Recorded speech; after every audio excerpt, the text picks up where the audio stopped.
ભરૂચ સહિત ભરૂચ એસટી વિભાગને હોળી ધૂળેટીના તહેવારો ફળ્યા હોય તેમ કુલ 84 એક્સ્ટ્રા બસના સંચાલન દરમિયાન 4 દિવસમાં ₹12 લાખની આવક થવા પામી છે।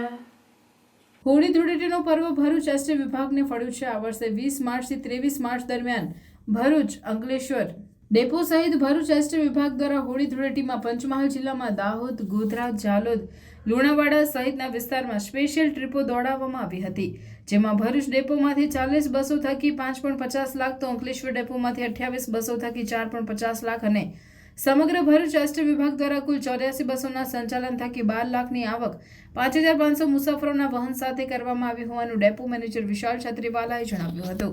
ભરૂચ શહેર જિલ્લામાં બાંધકામ ક્ષેત્ર સાથે પંચમહાલ જિલ્લાના શ્રમજીવીઓ મોટી સંખ્યામાં સંકળાયેલા છે।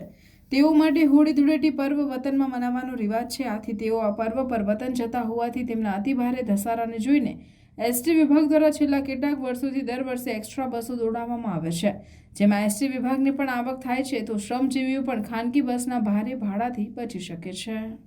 ભરૂચ ડેપો દ્વારા દાહોદ, જાલોદ, પંચમહાલ તરફના કર્મયોગી માટે 40 બસો દોડાવવામાં આવેલી હતી, જેમાં 5.5 લાખ જેવી ઇન્કમ મળવા પામેલ અને 2500 મુસાફરો નું વહન કરવામાં આવેલું હતું। તે જ રીતે અંકલેશ્વર ડેપો દ્વારા પણ દાહોદ, જાલોદ, પંચમહાલ તરફનું એક્સ્ટ્રા સંચાલન કરવામાં આવેલ હતું, જેમાં તેઓ દ્વારા પણ 28 બસો પંચમહાલ તરફ મૂકવામાં આવેલ, જેમાં તેઓને પણ 4.5 લાખની ઇન્કમ મળવા પામેલ હતી અને 1700 જેટલા કર્મયોગીઓને તેઓના ગંતવ્ય સ્થળે પહોંચાડેલ હતા।